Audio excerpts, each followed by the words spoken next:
Los incas fueron conocidos como feroces guerreros y como maestros en la construcción. Su imperio fue el más extenso del planeta. Perduró durante un siglo hasta que un grupo de solo 175 aventureros españoles consiguieron subyugar nada menos que a 7 millones de habitantes. ¿Cómo pudo ocurrir algo así? ¿Cuál fue el motivo por el que estos temibles guerreros no ofrecieron resistencia alguna a los invasores? En este documental, el científico norteamericano William Sullivan desarrolla una investigación propia de un detective para intentar encontrar una respuesta a este intrigante enigma. Paso a paso, descifra los mitos incas y llega a la conclusión de que estos codificaban un registro de acontecimientos astronómicos. Un registro tan asombroso y preciso que puede ser comprobado hoy con avanzados programas informáticos. Y esto le ha permitido a Sullivan descubrir el trágico secreto de los incas. Estos seres libraban una lucha desesperada contra el tiempo. Su propósito era evitar la catástrofe que veían anunciada en las estrellas. Los chamanes de los Andes han conservado hasta hoy el recuerdo de estos asombrosos acontecimientos astronómicos. Y tras 4 siglos de olvido, su mensaje ha sido finalmente descifrado por la ciencia. Si desean acompañarnos en este nuevo viaje en busca de misterios del pasado, podrán comprobarlo.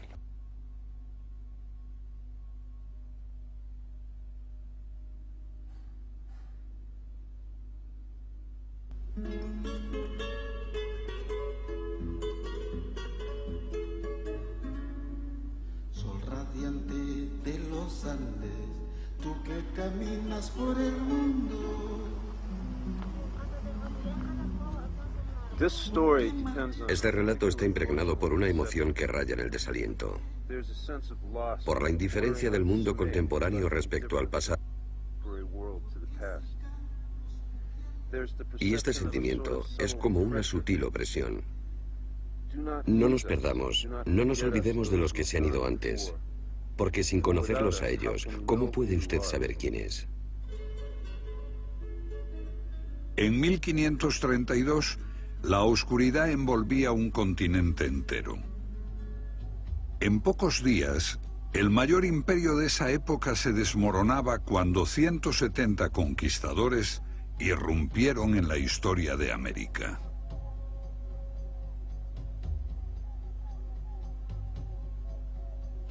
El sorprendente colapso del imperio inca es una crónica de terror, pero su final había sido anunciado por las profecías. Cuando empecé a estudiar la historia del Imperio Inca, me sorprendió que solo existiera durante menos de un siglo, antes de ser destruido por los conquistadores españoles. Más sorprendentes fueron las circunstancias que rodearon a la desaparición de este gran imperio.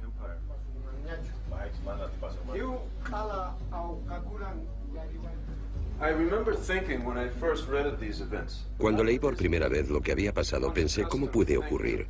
Uno está acostumbrado a pensar en el destino como algo más etéreo.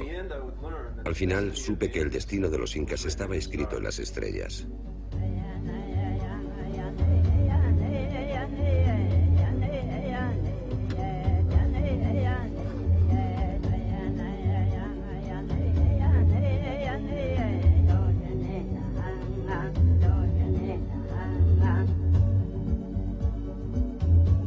Durante el día, en las tierras altas de Perú y Bolivia vibraba una canción incontrolable. La tierra herida clamaba por sus labradores perdidos desde las terrazas rotas en las colinas abandonadas hasta la desolación del altiplano. Es la Pachamama, la madre tierra. De los 7 millones de sus hijos que fueron testigos de la llegada de los españoles, 6 millones murieron después de la conquista. Los supervivientes que sufrieron durante siglos la degradación del cataclismo no lo han olvidado.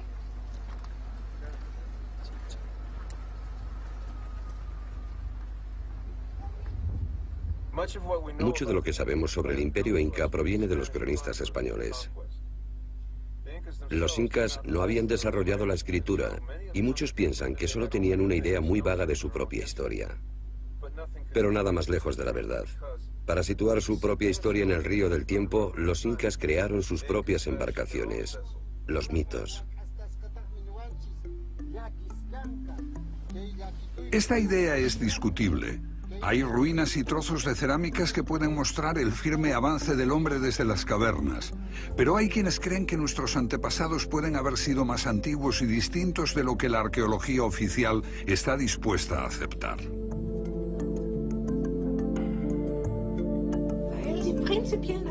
Durante un centenar de años, todos los estudiosos consideraron que nuestros antepasados eran los chimpancés.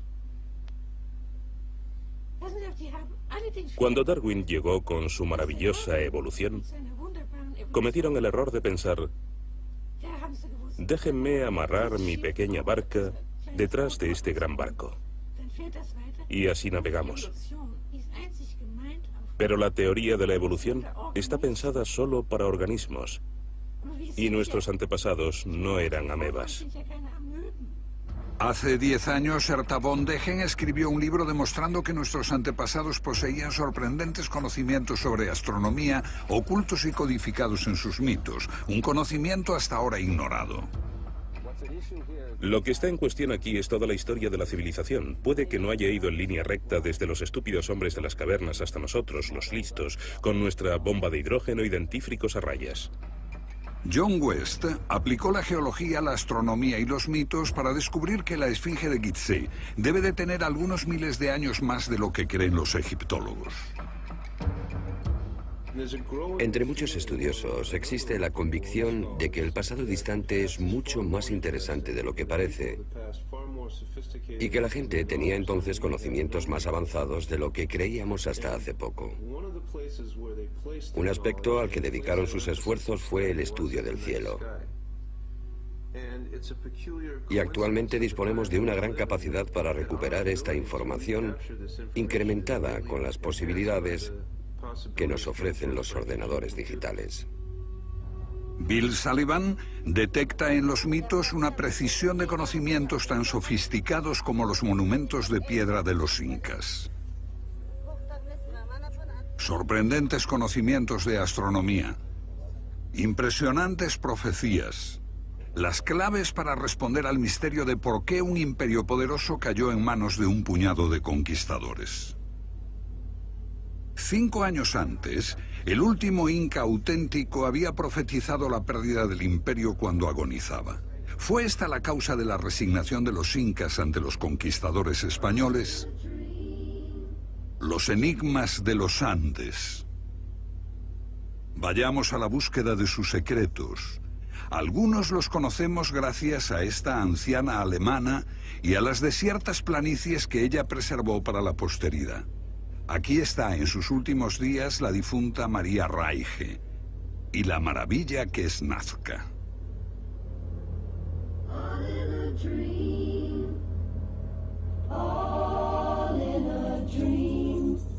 Un desierto cubierto de inmensas líneas y figuras muy antiguas.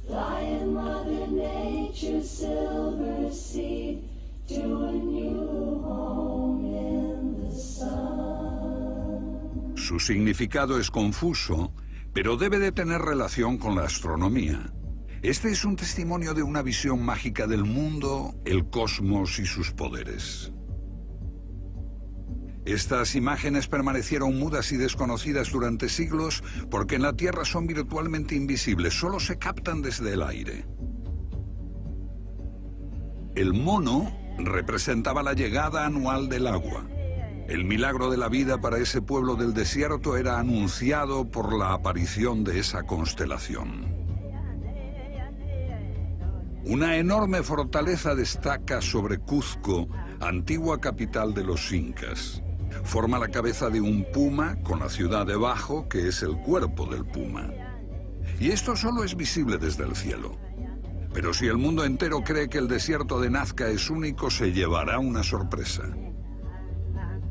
El día del solsticio, cuando el sol está en el extremo norte o el extremo sur, en junio o en diciembre, el 21 de junio, el sol del solsticio ilumina las montañas del Valle Sagrado. Aquí, el investigador peruano Fernando Elorrieta descubrió una pirámide con una base 28 veces más grande que la Gran Pirámide de Gizeh, diseñada para permanecer invisible. Las líneas marcan los solsticios de junio y diciembre y también los equinoccios, el 21 de marzo y el 21 de septiembre. La pirámide solo puede verse desde las montañas. De ninguna manera es posible comprender que estamos sobre probablemente la pirámide más grande del mundo. Esta es la ventana donde ingresa la luz del sol en el amanecer de junio 21. Es un inmenso reloj de sol y de la eternidad. Los andinos no tratan de dominar a la naturaleza, sino de vivir en total armonía con una de las geografías más diversas del mundo. Lo fundamental fue diseñar testimonios que vincularan al hombre con el cosmos. Y solo las personas especializadas, no las personas profanas, podían comprenderla. Los secretos de una élite de sacerdotes y de nobles.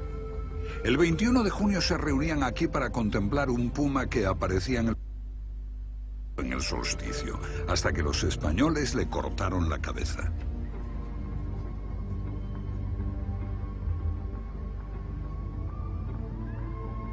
El día del solsticio, el 21 de junio, solo ese día, cuando el sol salía, formaba la cara de un puma. En el solsticio de diciembre lo cortaba exactamente por la mitad. Indicadores del tiempo, un dominio vital para la supervivencia en los agrestes valles de los Andes. Durante mucho tiempo, los Andes solo podían mantener a escasos grupos de cazadores. Los cultivos eran muy precarios en las deslumbrantes altitudes, atravesadas por el viento y las devastadoras heladas. Las selvas amazónicas lo asfixiaban por un lado y el océano y el desierto más seco del mundo por el otro. Cerca del 200 a.C., un impulso creativo de gran pujanza revolucionó la vida en esta región. En todas las áreas andinas se desarrollaron sistemas de terrazas y riego para los cultivos. En un lugar tan inhóspito como los Andes, la agricultura exige a la comunidad enormes esfuerzos coordinados. Se requiere voluntad de colaborar más que de odiar. En ninguna parte eran tan claras las obligaciones de los vivos con los muertos. Hasta hoy, las familias de los Andes se reúnen en torno a los sepulcros en el Día de los Muertos para agasajar a sus difuntos con comida, bebida y conversación. El respeto entre la gente, entre vivos y muertos, y entre el hombre y la naturaleza, era la ley básica del campesinado andino. Se las había dado un dios creador con forma humana, Viracocha. Su imagen permanece aquí, en esta montaña. La tradición sitúa su llegada aquí, en el lago Titicaca. Hace mucho tiempo, Viracocha salió de este lugar para crear la tierra, el sol, la luna, las estrellas. Según el mito, Viracocha creó a todas las tribus de los Andes y les enseñó a vivir en armonía. Este mito es el principal documento de la civilización andina.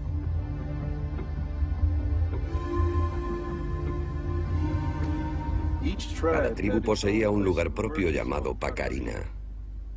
Podía ser una fuente, una caverna o una colina, de la cual habían emergido los ancestros de cada tribu, llegados desde el lago Titicaca y enviados por el dios Viracocha para poblar los Andes. La Pacarina era como el título de propiedad de una tribu. Demarcaba el derecho de posesión de las tierras tribales desde tiempos inmemoriales. Lo genial de este sistema era que la Pacarina significaba el lugar del amanecer.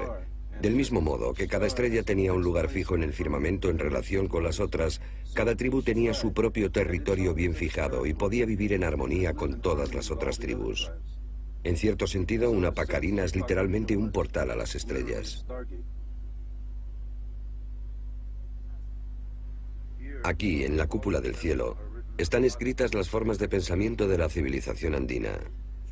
De noche, resplandece un firmamento de brillo inmaculado.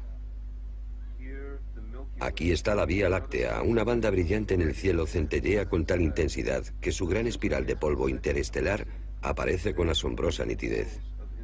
Oscura e insondable, estas nubes negras reciben el nombre de llama, cóndor, perdiz, sapo, serpiente, zorro. El zorro y la llama. Imágenes en el cielo nocturno de los Andes que serán cruciales en esta historia y que se reflejaban en sus tierras sagradas. Los incas concibieron de que este valle es sagrado por ser un reflejo en espejo de la Vía Láctea. Por ejemplo, utilizaron las formas de la naturaleza para representar las imágenes de las constelaciones andinas, como el caso de la imagen de la llama junto al pueblo de Ollantaytambo.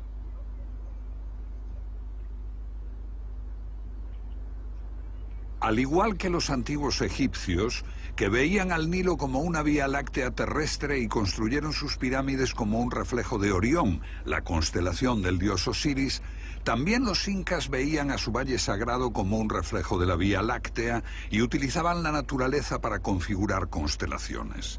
Por ejemplo, Hampatu, el sapo.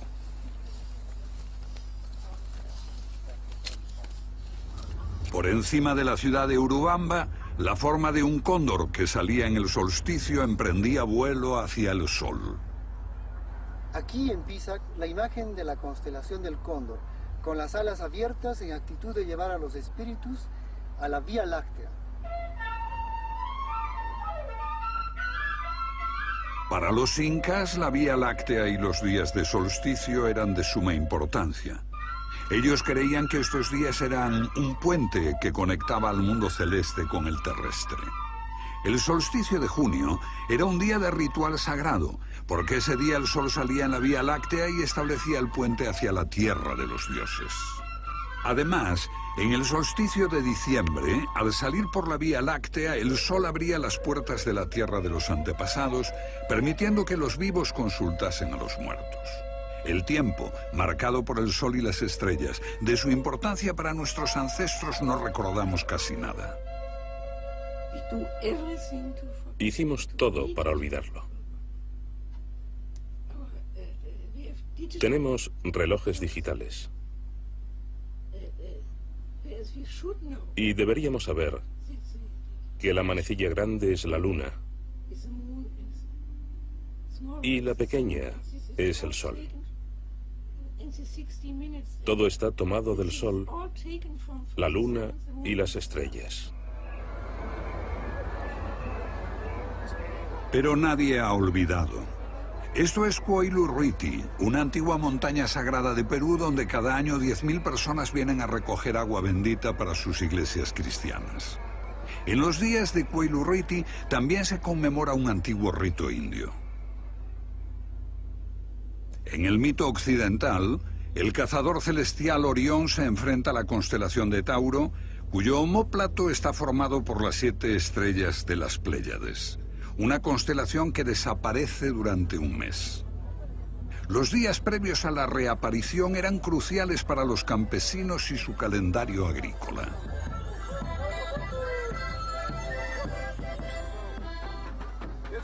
Es el 7 de junio y esta gente viene a celebrar la salida de las Pléyades. Pero la fecha varía a lo largo de extensos periodos de tiempo y es un factor de crucial importancia en este relato. Porque nos lleva a otra época lejana, cuando los pueblos de los Andes experimentaban un Pachacuti, el fin de un mundo.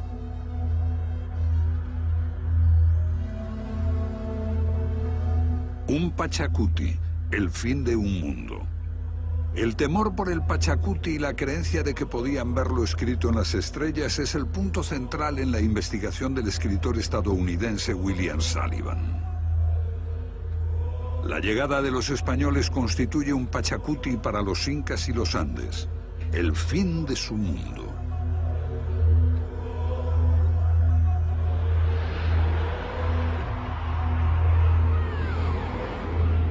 Pero antes de eso, hay un mito anterior de inundación y diluvio, una versión andina de Noé y el arca.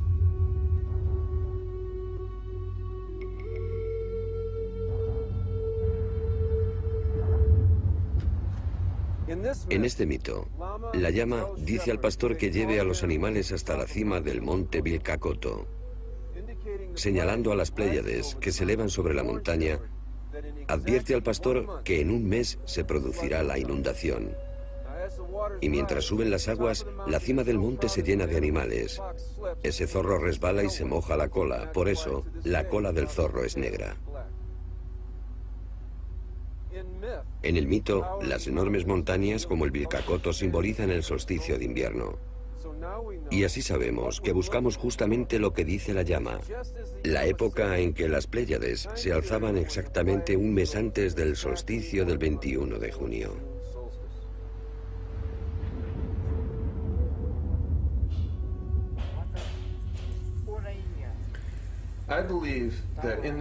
Creo que sus mitos eran un mensaje al futuro y querían asegurarse de que este mensaje sería entendido. Descubrimos que dejaron dos pistas: lo que pasaba en el solsticio de junio y en el solsticio de diciembre.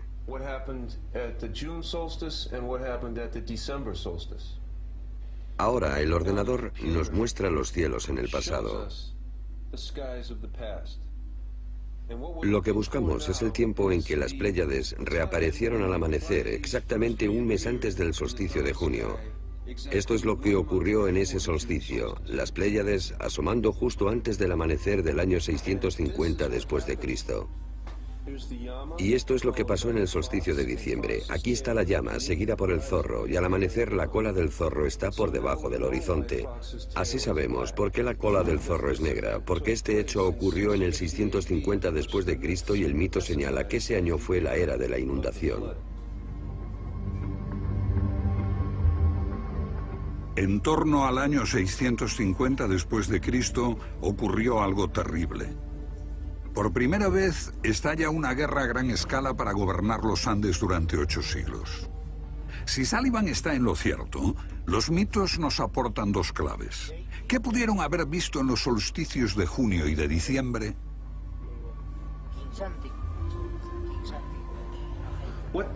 ¿Qué terrible acontecimiento hizo que los astrónomos andinos se fijasen en el cielo? La clave está en la gran importancia de la Vía Láctea como un camino hacia el mundo de los muertos y los dioses. Y esto es lo que pasó.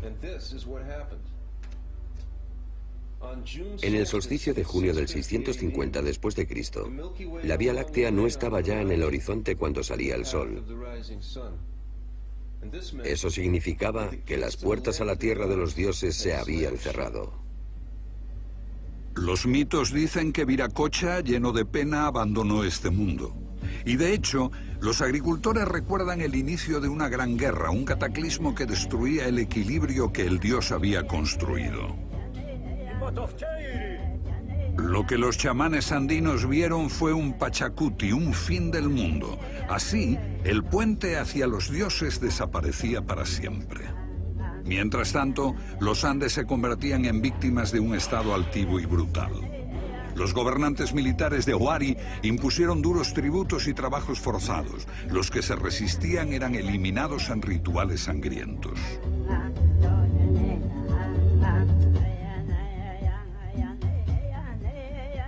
Estas interminables paredes de piedra cuentan la historia de la pesadilla que se precipitó en los Andes. Los señores de Huari obligaron a los campesinos de esta región a que las construyeran. Numerosas barracas como campos de concentración, donde los funcionarios de Huari podían vigilar el trabajo forzado, recaudar impuestos y controlar la producción de objetos de lujo. Las tierras altas andinas implosionaron, tribu contra tribu, valle contra valle. Surgió una nueva élite, los guerreros, cuyo objetivo era someter a los campesinos y perpetuar la guerra a sus expensas. Los campesinos se consideraban descendientes de las estrellas. Los guerreros se comparaban con los planetas, libres para vagar entre las estrellas. Los estudiosos afirman que los pueblos andinos no conocían los planetas, pero en este cielo cristalino parece difícil pasarlos por alto.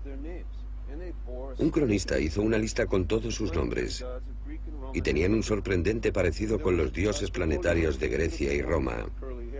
Chasca Colior, la bella mujer de pelo rizado, era Venus. Aucha, el dios del tiempo, la justicia y la recompensa, era Saturno. El dios de la guerra, Acayoch, era Marte. Cuatahuiliya, el mensajero, era Hermes o Mercurio. Y Pirúa, de donde puede venir el nombre de Perú, era el rey, el dios supremo, Júpiter. En este periodo, Viracocha, el dios que se había marchado, también fue visto bajo otro aspecto. Estos son restos de un templo inca dedicado al dios supremo Viracocha. Los españoles creyeron que esta era una palabra inca que significaba lejos desde el mar. Pero los incas se rieron porque la palabra viene de una región totalmente distinta y de una lengua que se hablaba en el lago Titicaca, donde se originaron los dioses. Y allí significa plano inclinado del mar celestial, pero ¿inclinado en relación a qué? Lo que se indica es la trayectoria descrita por el ecuador del Sol respecto al plano del ecuador terrestre. Y la posesión de este conocimiento era la clave para entender la precesión y el movimiento de las estrellas. El fenómeno astronómico de la precesión era el gran misterio que fascinaba a nuestros antepasados y no es difícil explicar. ¿Lo recuerda?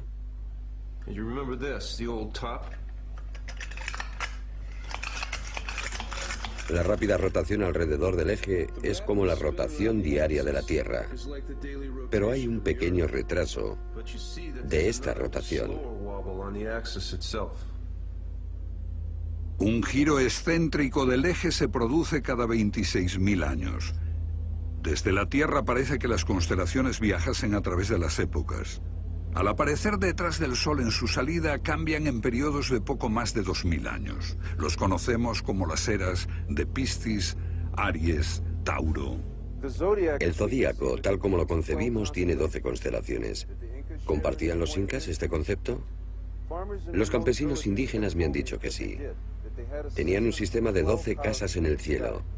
Y allí hay restos de 12 templos, dedicados a cada uno de los 12 linajes reales incas.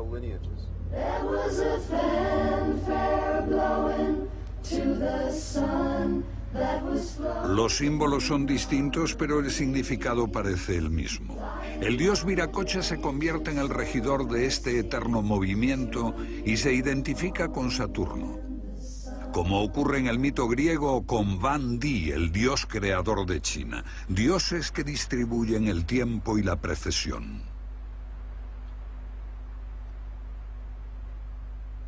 Saturno era llamado el padre del tiempo, porque efectuaba un periodo más largo que cualquier planeta en torno al Sol. Y los antiguos utilizaban a Saturno para rastrear el inmenso trayecto del tiempo procesional a través de sus conjunciones con el planeta Júpiter. Para medir esa distancia de 26.000 años existía este atajo. Saturno y Júpiter se unen cada 20 años. Cada conjunción ocurre a una tercera parte de su paso a través del zodíaco, pasando ligeramente por su anterior ubicación. Después de 40 conjunciones, unos 800 años, vuelven a su lugar de partida. Un atajo a la precesión desconocido por nosotros durante mucho tiempo. Pero los pueblos andinos lo sabían muy bien. Aquí, en este templo, los sacerdotes ejecutaban 40 danzas. Los incas contaban las tribus por unidades de 40. El número sagrado 40. La clave para calcular la precesión de los equinoccios y el símbolo del eterno retorno aparece en el ritual.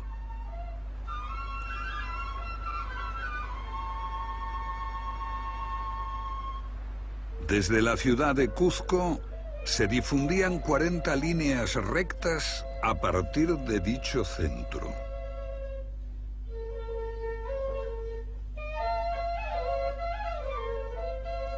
Aquí surgió un nuevo poder en los Andes, los incas, durante un momento breve, brillante en el tiempo.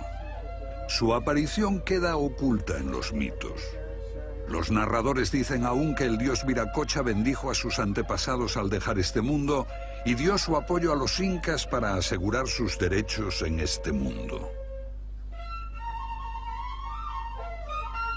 Bill Sullivan cree que también este mito tiene otro significado. Los incas asimilaban su mítico antepasado, Manco Cápac, al planeta Júpiter. Y el mito señalaba una conjunción de Saturno y Júpiter que anuncia al mundo entero cómo los incas, con la bendición de Viracocha, habían llegado para gobernar en los Andes. Una forma de legitimar su derecho al poder. Pero por alguna razón los incas van más allá. Algo importante sucedió que les hizo empezar a comportarse de un modo muy diferente.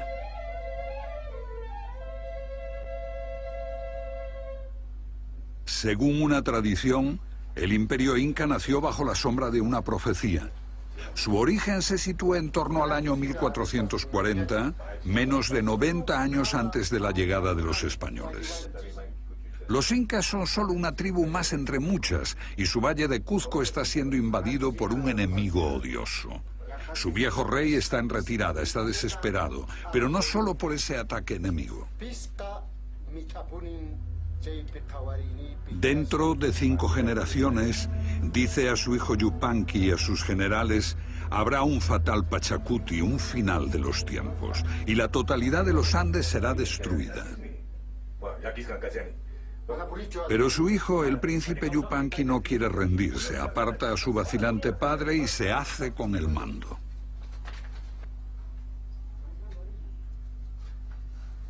Al contrario que su padre, Yupanqui no estaba dispuesto a aceptar la derrota. Propuso algo diferente, una visión revolucionaria, crear un imperio del sol. Esto suponía embarcarse en una misión sagrada, salvar de la extinción a la civilización andina.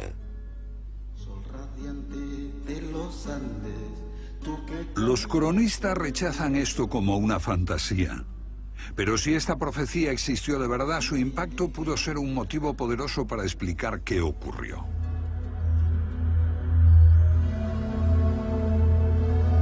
El príncipe Yupanqui asume un nuevo y significativo nombre: Inca Pachacuti, el que derriba el mundo. Parece arrastrado por un extraño sentimiento de urgencia. Partiendo del estrecho valle de Cuzco, él y sus 4 sucesores inician un curso de expansión. En una de las más inaccesibles regiones de la Tierra, conquistan un imperio de una extensión similar a la existente entre Canadá y el Caribe, o desde Islandia al Sáhara, en un breve periodo de solo 80 años. Abolieron horrores tales como el canibalismo y la explotación de los campesinos por la clase guerrera, y restauraron la paz después de 8 siglos de continuas luchas. Así se impusieron sobre los otros. Llamaron a su reino el Imperio del Sol. El Inca Pachacuti no pudo recuperar la antigua paz de Viracocha. Favorecer a los campesinos oprimidos podía crear conflictos con los guerreros. Para evitarlo, ofreció a estos últimos el prestigio de participar en la creación del Imperio del Sol. Y así, la trayectoria de los guerreros se iluminaba con las imágenes del sol y de brillantes estrellas y planetas. Existía un sentido y un objetivo. En todas las empresas de los incas había un reconocimiento de profunda tristeza, como también un sentido de la belleza y un placer en el riesgo ante la posibilidad de una tragedia. Si había que luchar en muchas batallas, había que superar muchos obstáculos, pero por encima de todo, había un extraño y poderoso carisma que defendía a los pueblos andinos que tenían su centro en el Cuzco.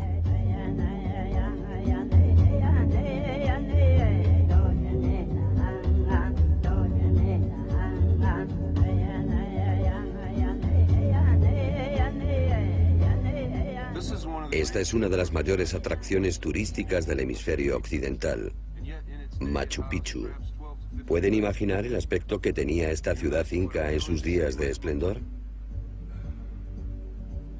A diferencia de otros imperios, los incas no malgastaron su talento erigiendo templos profusamente adornados. Por el contrario, construyeron en la tierra. Por todos los Andes, los incas impusieron un férreo sistema donde cada tribu conquistada trabajaba por el bien común. El dinero era desconocido y la propiedad privada estaba severamente limitada. La grandeza se consiguió centrando todas las energías en la construcción de terrazas, sistemas de riego y carreteras.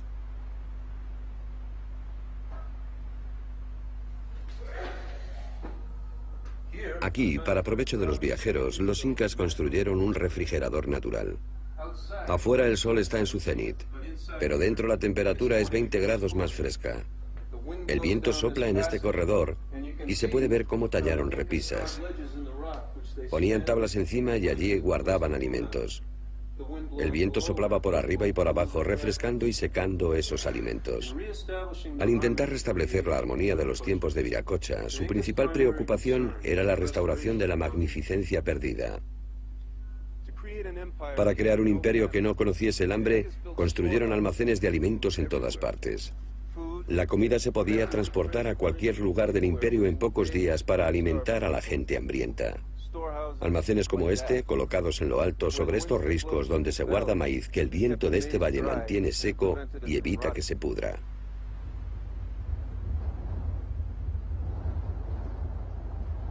Con el mismo espíritu, los incas trabajaron sin descanso para desarrollar mejores tipos de cultivo. Este lugar, Moray, es una estación de experimentación agrícola y se usaba para adaptar las plantas alimenticias de altitudes más bajas a otras más altas. La planta se cultivaba abajo y cada año se subía un poco hasta llegar a lo alto. Así se preparaban cultivos genéticamente modificados para resistir las condiciones de las zonas altas.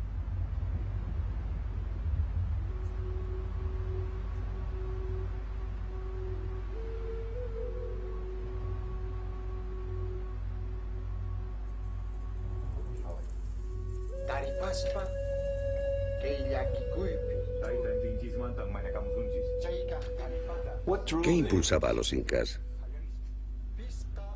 ¿Qué hizo que Pachacuti y su padre mirasen al cielo? Los incas han sido acusados de glorificar y manipular su propia historia. Veamos el testimonio de un grupo completamente distinto. Las tribus conquistadas de Huarochiri. Según sus leyendas, hay una llama en el cielo que baja de la Vía Láctea y bebe todo el agua del mar cada noche. De lo contrario, el mundo se destruiría. Y miren esto. Esto es lo que veían Pachacuti y su padre.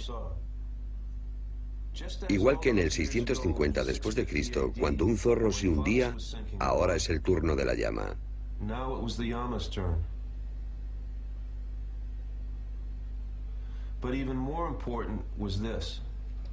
Pero aún más importante es esto que veían los sacerdotes astrónomos. La trayectoria del Sol a punto de separarse de la Vía Láctea. Este sería el puente que llevaba a la tierra de los antepasados, lavados en las riadas del tiempo. ¿Era esta la profecía? ¿Que el muerto ya no volvería más para instruir a los vivos?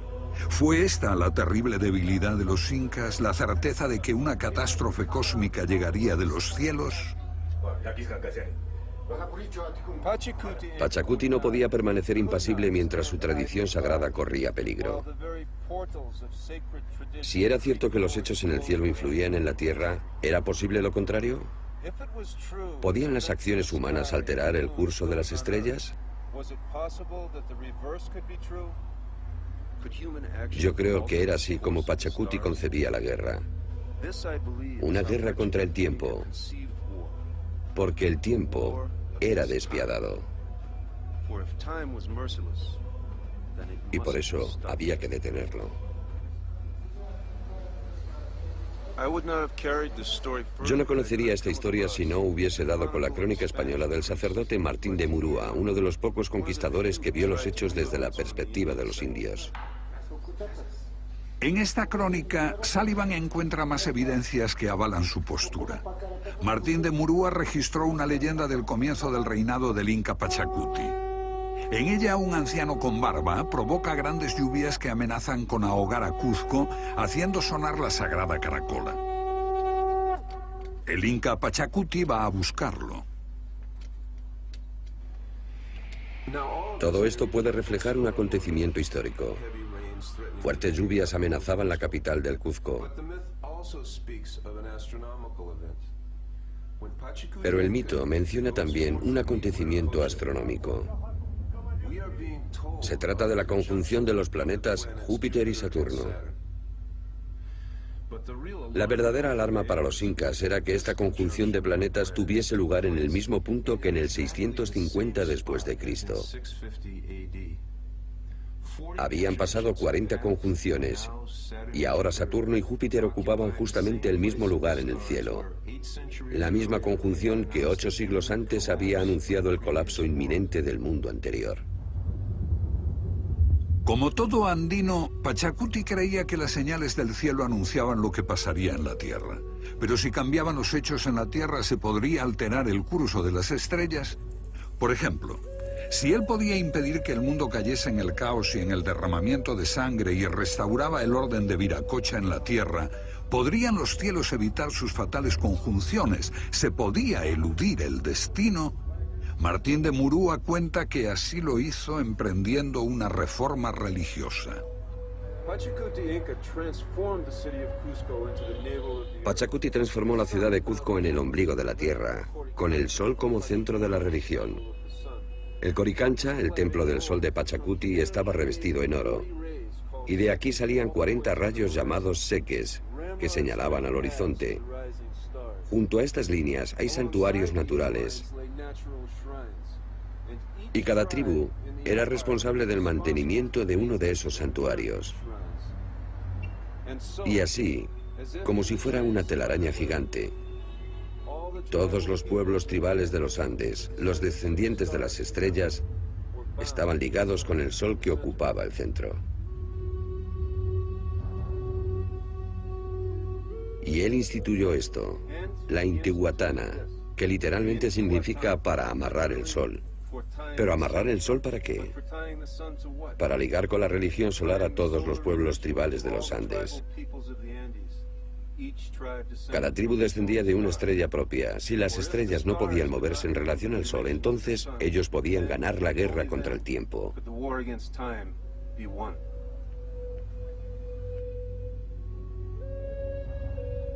Y Pachacuti se convirtió en soberano de todos. El día del solsticio de diciembre, el día en que el puente hacia los antepasados estaba abierto. Ese día, 10.000 llamas fueron sacrificadas en todo el imperio.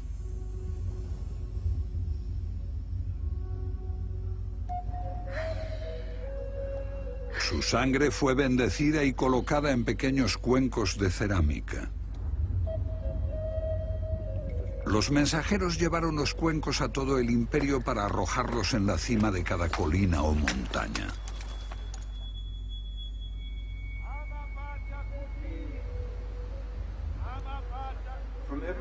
De todas partes del imperio, las tribus enviaban delegaciones aquí, a Cuzco. Cada una llevaba 2 niños inmaculados. Algunos de esos niños eran sacrificados aquí, en Coricancha, en el más solemne de todos los rituales, conocido como el Capacocha.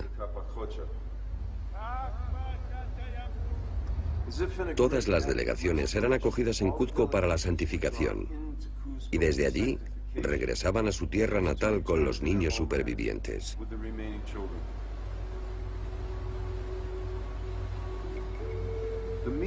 El significado del Capazcocha había sido un enigma desde el principio. Yo creo que su secreto está en el significado de la misma palabra. Capac era el rey sacerdote y astrónomo, y Cucha significa súplica, la súplica del rey, porque era gracias a esta súplica del Inca que los niños sacrificados viajaban a las estrellas.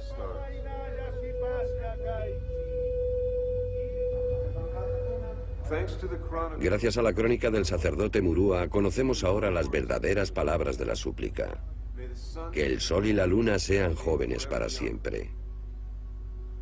Que la tierra siga en calma. Ama Pachacuti.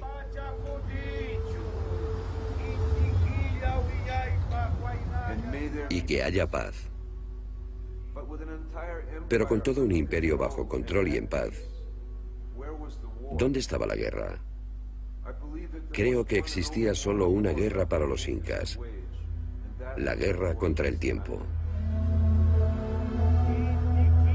A lo largo de las sendas que partían de la sagrada Cuzco, atravesando montañas y hondonadas en continuas líneas rectas, los niños acudían al sacrificio.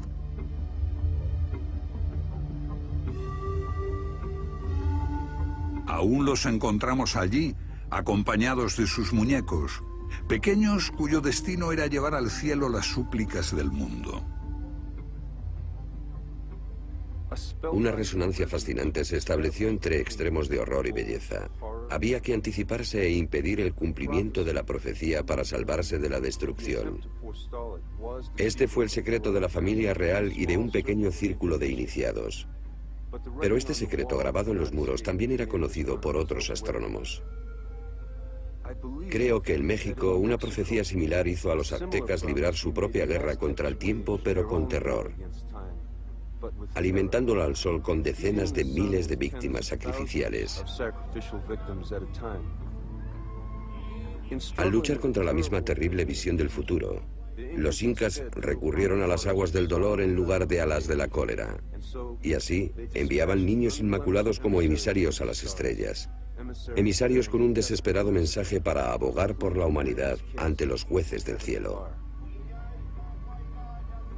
Este ruego, llevado al cielo por las almas de los niños sacrificados, revelaba el sentimiento de que el Creador había abandonado a su creación.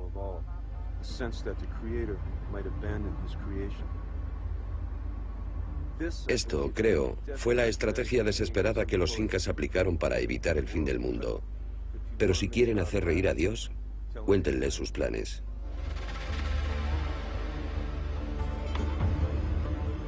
...1492, más lejos, hacia el norte, los españoles descubren el Nuevo Mundo. Y poco después, el Imperio Azteca de México, desconocido por los incas, es aniquilado. Solo unas décadas después de que el gran Inca Pachacuti fundase el Imperio Inca, el más grande de su tiempo.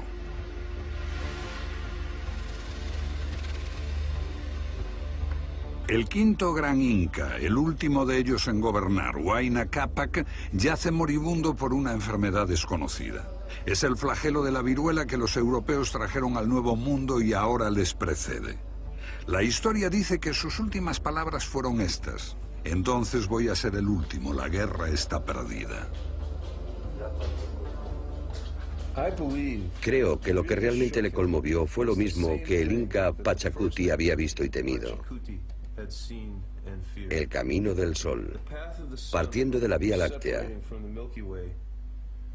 y la creencia de que la entrada en la tierra de los muertos, en el mundo de los antepasados, estaba cerrada. Y este hecho se acentuaba por una única conjunción de los 5 planetas visibles, un hecho registrado hasta en China. Venus y Mercurio se unían con Júpiter y Saturno, y con Marte, el planeta rojo de la guerra. Los otros 4 no se detendrían, pero Marte se quedaría rezagado en el cielo y contemplaría la destrucción inminente.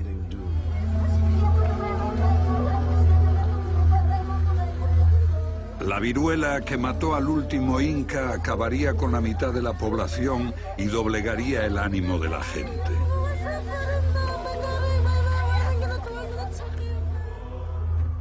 La aparición del fenómeno que hoy conocemos como la corriente de El Niño azota el país y destruye las tierras costeras.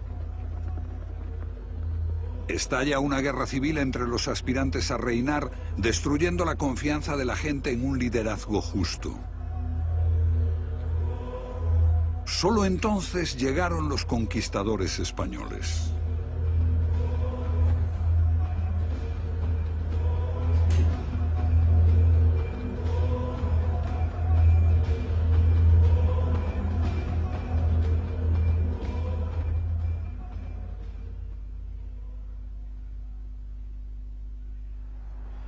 Esto es todo lo que queda del Templo del Sol, el corazón del Imperio Inca. Estos muros estuvieron recubiertos de oro para reflejar los rayos del sol. Los conquistadores españoles lo arrancaron, y sus restos yacen ahora empequeñecidos por el monasterio dominico que se construyó encima. Nada podría simbolizar mejor el efímero brillo y la trágica desaparición del Imperio Inca. To the sun that was floating on the breeze. Los chamanes andinos fueron aniquilados, torturados, mutilados, golpeados hasta la muerte, desmembrados, quemados vivos. El gran río del conocimiento que fluía por los Andes quedó agotado, reducido a polvo, a una caricatura de sí mismo. Los exterminadores contaban con delatores, hombres pequeños con rencores pequeños, hombres asustados agarrados a las negras faldas de los curas. Mientras la voz de los Andes se silenciaba, lo que quedó fue un legado, relatos deformados por el tiempo, mensajes codificados, mitos.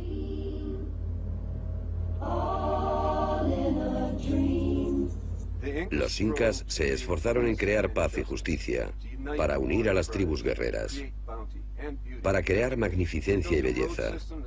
Construyeron un sistema de carreteras de una distancia parecida a la que hay entre La Habana y la bahía de Hudson. Cubrieron los Andes con terrazas e irrigaron los campos. Unos logros no igualados por China o Roma, o por cualquier otro imperio. Porque los incas hicieron esto en menos de un siglo, en una tremenda explosión de energía. ¿Por qué? Es posible que ahora lo sepamos. Sol radiante de los Andes, tú que caminas por el mundo, ¿por qué marchitas florecillas sin que lleguen a dar fruto? ¿Por qué secan los puquiales sin que beba el caminante?